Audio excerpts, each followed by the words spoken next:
let's now go to Parliament.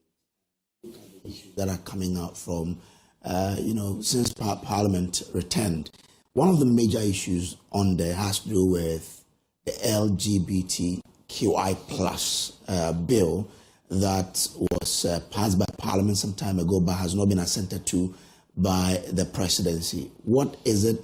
What will happen to that particular law now? It's not being passed into a law, it's still a bill, really. We have one of the promoters of that particular bill, who is also the ranking member on the Defence and Interior Committee of Parliament, a former Deputy Minister of Education, and the MP for Asen South, Reverend Ntim Fordjour. Good morning to you, sir. Good morning, Kojo.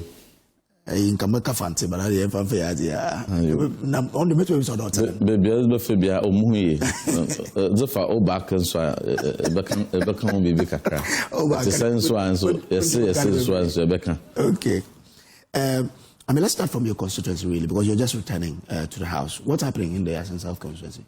Oh, yeah, good morning to you and a good morning to your cherished audience. As a matter of fact, Asen South, by the grace of God, we're doing well. I took opportunity through the recess to visit a number of my communities. I have 246 communities, very vibrant communities, chiefs and people you to interact with. So I took the opportunity to interact with as many communities as possible, to even reacquaint myself with their challenges and to share in what they want done, within the next few months. And so it was very fruitful interaction. Now we are back in Parliament. We also took opportunity to do some committee work and visiting our agencies, supporting them to ensure that their challenges are removed, constraints are removed, and that we enhance the security and safeguard the territorial integrity of this country. So it's exciting to be back in the third session, the third meeting of the first session of the 9th Parliament. Okay, all right. I saw you were inspecting some planes and equipment in the UK, right? Yes. It was a meeting we held, just to assess the critical and urgent needs of our armed forces and to see what advocacy we can put in and aligning with world-best technology available out there and how we can foster some partnership. But we also did a lot of work for Ghana Prison Service, Ghana Immigration, Fire Service, and all the agencies that we work with. We had very close oversight and interactions with them over the period. Let me now bring you to that bill because it's a matter of seriousness for a lot of people. Now, we know that, but let me ask you, have you ever said that your government lost because your president could not assent to that bill? Oh, no, never have I said it anywhere. And any attempt to misinform the public is definitely going to be rebutted and discarded, dispelled immediately because we have information available. Videos are all over, audios are available. And so, I have never said that anyone can blame President Akufo-Addo for our loss. Neither did I say that President Akufo-Addo failed or refused to assent to the bill. The points that I made, and I always constantly make, is that the bill suffered plethora of legal challenges. The Human Sexual Rights and Family Values Bill, as was passed, even right from the beginning, from the first reading to consultations, stakeholder engagements, to second reading, amendment, once amendments were going through, even before the third reading, there were many legal challenges. A lot of dissenting opinions, tested it in the courts, and determinations were made. And we also listened to various feedback, and that shaped the legislation on the final form that we passed it in 2024. Just when we thought that we were done with all the legal challenges, fresh lawsuits also emanated, which injuncted Parliament from transmitting the passed bill to the President. And so when the hands of Parliament was stayed and injuncted from transmitting the bill, and the President could not even have the privilege of receiving the bill to take a decision upon, it would be most unfair for anyone to suggest any blame or to even suggest that President failed or refused to. How can you fail or refuse to sign a bill that is not before you, which bill a court has injuncted Parliament from transmitting to you? And so by the time the Supreme Court finally determined the matter, the election was already done, somewhere in the latter part of December, and the 8th Parliament had already expired. We were on recess preparing to reconvene to begin, the 9th Parliament on 7th of January. And so that is what happened. But thankfully, eventually Supreme Court has ruled that there is no portion in the bill, Human Sexual Rights and Family Values Bill, which infringes upon any part of the Constitution or affronts any international treaty on human rights. It is wholesome, it is effective, and is one that is important for Ghana to pursue. So with that hurdle out of the way, and procedurally, if we are the public are so interested, the right thing to do is to recommence the processes. And that is what we have done. We have reintroduced it to the 9th Parliament. Oh, so it's now going to go through Parliament again? Absolutely. So yesterday, on the order paper, it found expression on it. It's one of the first bills on it, Human Sexual Rights and Family Values Bill 2025. And so it is ready for presentation and first reading.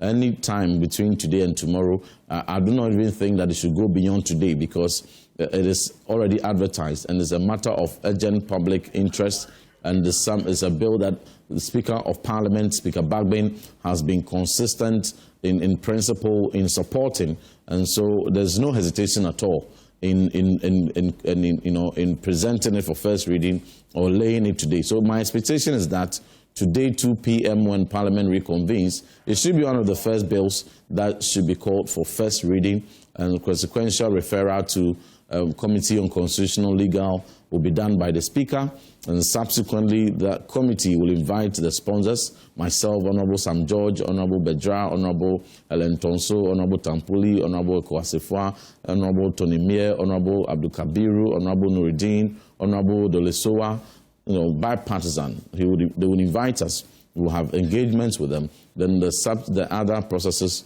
will be undertaken until we get to second reading, and then finally the third reading is done for its passage. For people who don't understand parliamentary procedure, help us understand. This is a bill Parliament has passed already.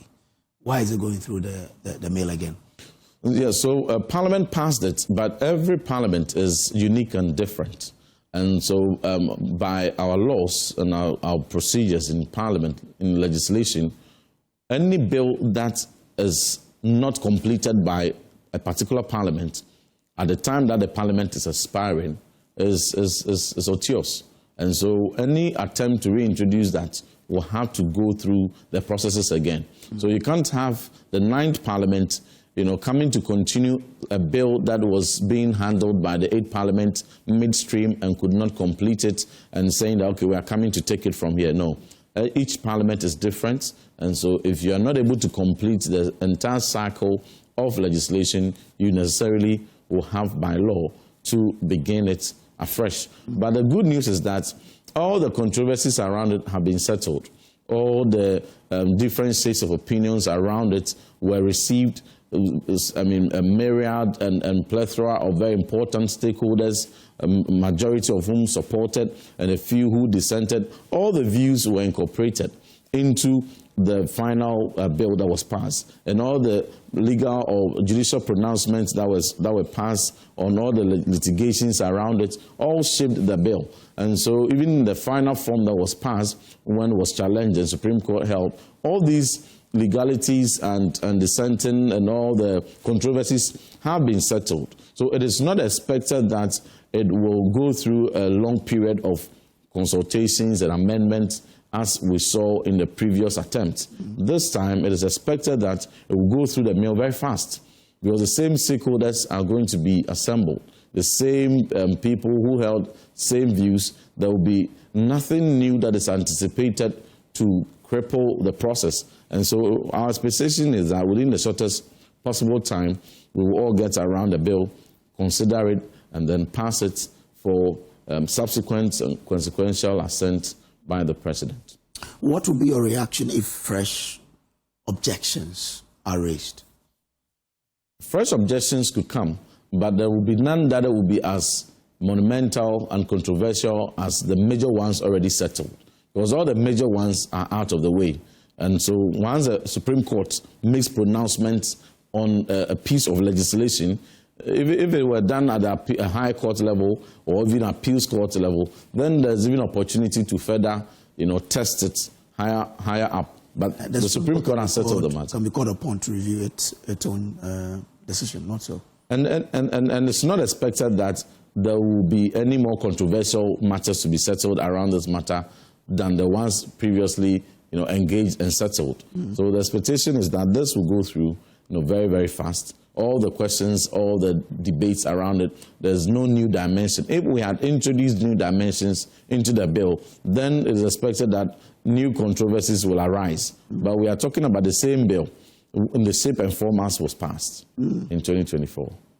So for you, it's a done deal. But from your experience, how long can it take for this bill to become law? Within 3 months to 6 months, we should be able to pass this law. So we are looking at 2026. Yes, with everybody, lending this process the same commitment as was done in the previous parliament, this bill should be passed between 3 months and 6 months. We've had bills more complex than this, which had even come under certificate of urgency. We have stayed in parliament within a couple of days, even up to midnight, and passed more complex bills than this. So I don't see why this should even go beyond 3 months. This, as a matter of fact, should not even go beyond this meeting.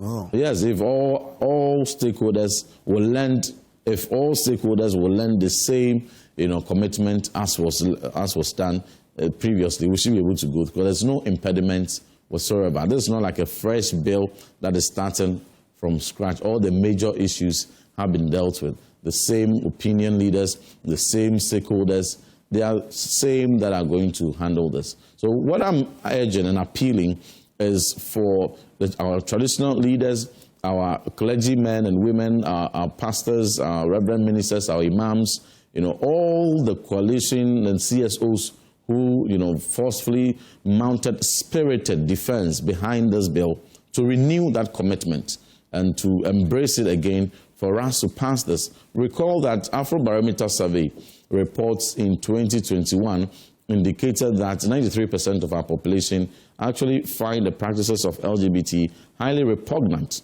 to our tradition and values. And at the time that the survey was conducted, we had not heard and seen the two gentlemen from South Africa who came and held themselves out as gay couple who desecrated openly Independence Square, kissing and promoting gay activities. That event had not happened. Recently, when it occurred, you saw the public uproar. Everybody was up in arms. Everybody was, expressed their anger, their repugnance at that particular action. So what that shows is that there's even a stirred up, commitment to want to see this bill through. President Mahama has also indicated that he even desires, a government-sponsored bill to handle this challenge. That is a concession that, yes, is a major problem, it's a societal priority, and for which he even thinks that more comprehensive and robust legislation is necessary. So all this in principle goes to corroborate that at this point in time, one thing that is so important to society, among other very important pursuits, is the Human Sexual Rights and Family Values Bill. When we pass it and the president assents to it, anytime President Mahama also introduces his government-sponsored bill, similar to what we have done to augment on the existing legislation, I'll be one of the first people to support that process. We will support him to pass that bill, to come and augment on what we have already done. So you're saying that we can have the private members bill? Yes. And the government can also bring Absolutely. Or one will replace the other? See, every legislation, very few legislations will be entirely new from existing legislation. If the Human Sexual Rights and Family Values Bill is augmenting on 1960 Criminal and Other Offences Act, because therein that legislation we have the unnatural carnal knowledge, and now we think that the emerging dimensions of LGBT and all the fluid dimensions that is emerging, unnatural carnal knowledge is not sufficient to fully address that matter competently in court. But there will be other dimensions that have emerged that do not have legislation to deal with, which will escape, and which are the real problems that is actually leading the decadence in society and leading the onslaught on our tradition. So we are bringing this law to augment the existing one. Anytime that the government thinks that another bill will come and augment on this, it is done. In practice, in 2020, we passed a bill. For its security sensitivity, I will not disclose it fully. Just 2020, the bill was passed. But now, there's need to even bring a whole new bill to come and augment on what was passed in 2020. So, you know, we would support any attempt after this bill has been passed and President brings the government-sponsored bill. If, as and when, or if it comes, we will support him. So let us all support this. We've seen various shifts in position, but I want to restrain myself not to sound political or politicize this matter, because a bipartisan bill, you know, we need everybody's support. We need MPP support. We need NDC support. We need every religion support. We need every faith support. We need media, coalition, CSO. So I wouldn't want to get into certain, but the fact is that we've seen changing trajectory or positions. You know, at some point when President Mahama was in opposition, he said he supported us. He said, "Oh, anytime this bill is passed, if he will be his president, he would not hesitate. He would sign it. He would assent to it."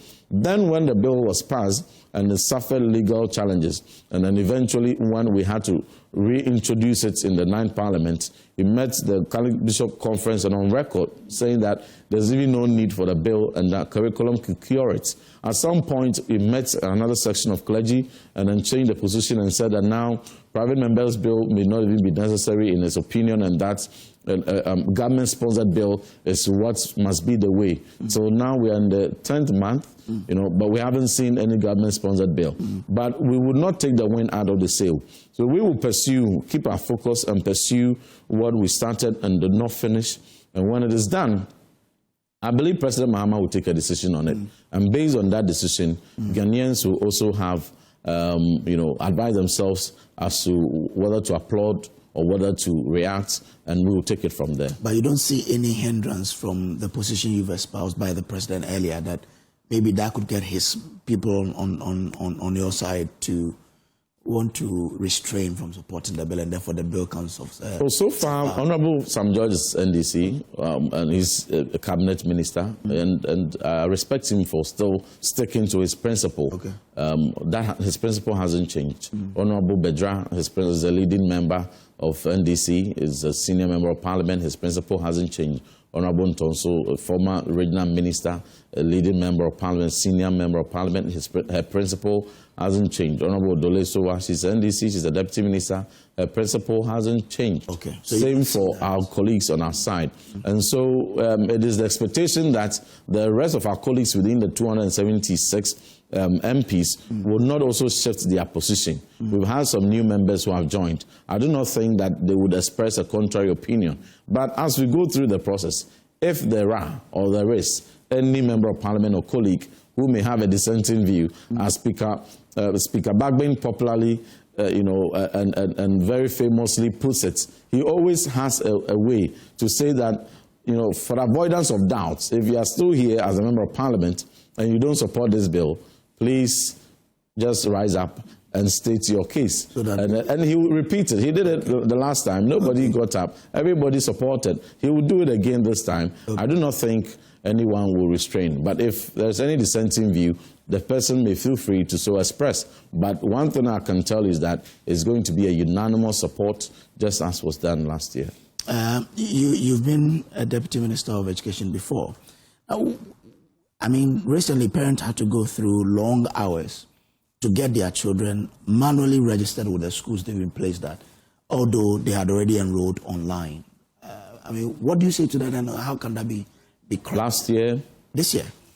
Yeah, I think this year I have observed very closely the FSHS handling and the CSSPS handling and admission procedures. A number of complaints around PTA dues and all that. But you see, the interesting thing is that all these criticisms and all these observations are coming from members of the NDC and coming from CSOs who work closely with supporting education ministry since our time, and even also now they are still supporting. So it is very objective. And as those concerns must be looked at. I think it must attract the attention of the Honourable Minister, my good friend, Honourable Haruna Idrisu, that his own members of parliament are pointing and raising allegations of people paying to get, you know, placed in schools. Those are worth looking into, because they are not coming from MPP. He says he's ready to release. Yes, they are coming from NDC MP. So he needs to look at those concerns and take decisions that will be able to end that. There are also concerns coming from within their circles about PTA dues. When we preferred, our direction, when we came in, we said that PTA dues will be paid by government because we factored it in as a development levy, which we were paying to the schools, and for which no school was allowed to charge PTA dues. They said that we had collapsed PTA, Parents Teachers Association. They relaunched it. And when I said my opinion, I got a whole lot of backlash. But now it has come back, and the same people are complaining that the reintroduction of a so-called association, which now imposes mandatory bills, is subject to abuse and is plunging parents into hardship. That has to be re-looked at and reviewed. I would suggest to them that they revert to the system we adopted.